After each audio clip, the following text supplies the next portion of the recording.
What are you doing? Are you adapting it to yourself? Okay, from here, as you watch me, and whoever else, whatever else we're doing, look for spontaneous signals. That would be your finger jumping unexpectedly. That would be a spontaneous signal. Like just a second ago when I said look for spontaneous signals, if all of a sudden your finger moved, that would be a spontaneous signal. And they mean warm, warmer, hot, closer. Okay, what about if you haven't started getting signals? What do? Whatever you have to, because you do not want this not to work. Okay, this is the only cure for a lot of these diseases. So this better work. So you just keep going. You know, listen to a lot of cure shows. See this?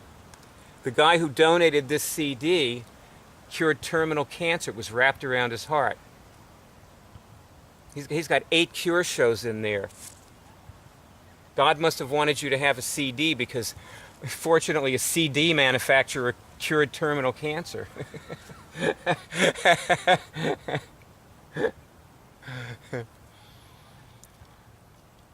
You know, people on the Cure Show get unstuck really fast, but you know what? We have a really quick way of unsticking people on the Cure Show. Like usually 4 or 5 people come to teach the Cure Show. They're volunteers, and they'll be, if the guest is stuck and he's jamming, they'll be calling out things to test to get a signal on. And one of them will cut across, usually, you'll hear this over and over again on the Cure Show, and he'll say things you want. And the guest will say, what? That's what they always say, what? And, then the teachers will say, well, make a grocery list of things you want. And, test each one. And in 5 minutes, the person's getting signals. Okay, here's Molly. And the major signal, the most important signal, is this good feeling. Right. What does that good feeling mean to you? What is it telling you? What's it a signal of? To me, Yeah. the first word that comes to mind is hope. Okay. And then what's the second word that comes to? Let's hear all the things it means. It means a lot of things. Hope. There's a way out of this. There's going to be a cure that doesn't include pharmaceuticals. Mm-hmm. And the cure is going to be curing me of anxiety, and depression, you're going to be cured stress by doing this with you. So actually you're going to be cured by doing this by yourself. Oh, yeah. Because see, your homework assignment is that you're going to do what we've been doing as you walk away from here. Go to the home page and join the Cure Drive. Okay. And read the emails.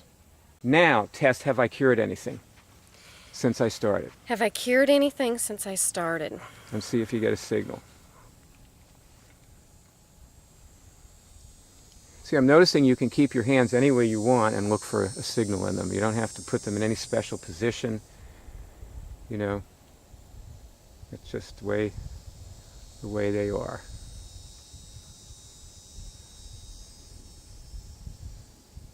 Yes. You test yes now. Now, test, is that because my definition of cure changed? Is that because my definition of cure changed? Yes.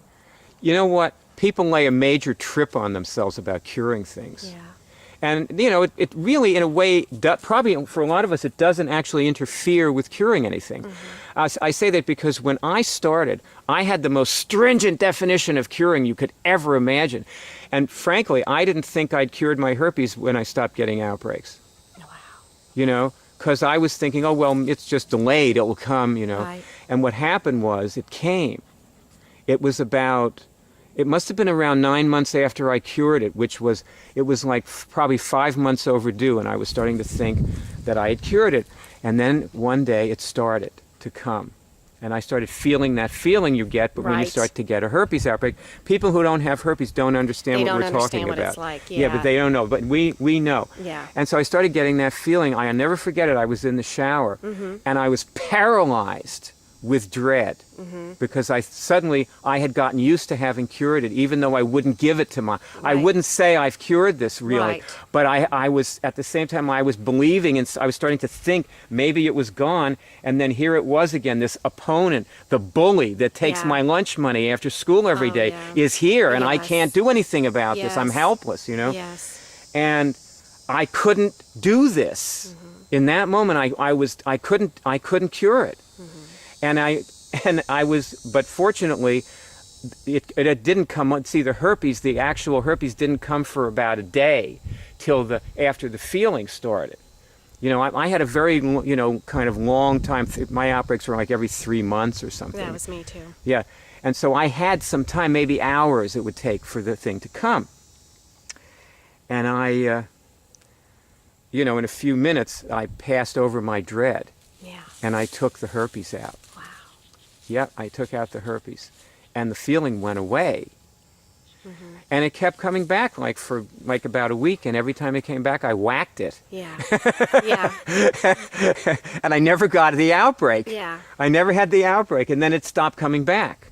And I kept finding herpes. You haven't learned how to do this. So you actually haven't learned how to cure your herpes yet. No.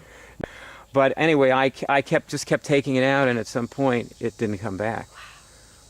You know, if you keep shooting them when they come down the hill, at some point, no more of them come down the hill. How long has it been since you've had an outbreak then? How long has it been since you I cured it in 1993. Oh, yeah. I love that. Because I get the big I had that. stress. I had the lip and genital. I had both. Yeah.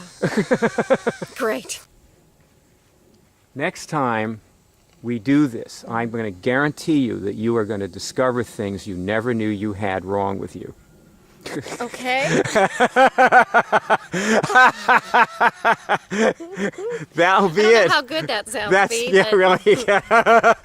We will. It's like taking your car to the mechanic. Right, exactly. Yep, you're going to need a. See, there's your problem right there. All right, that's it for this one. Wave goodbye, Gracie. Bye.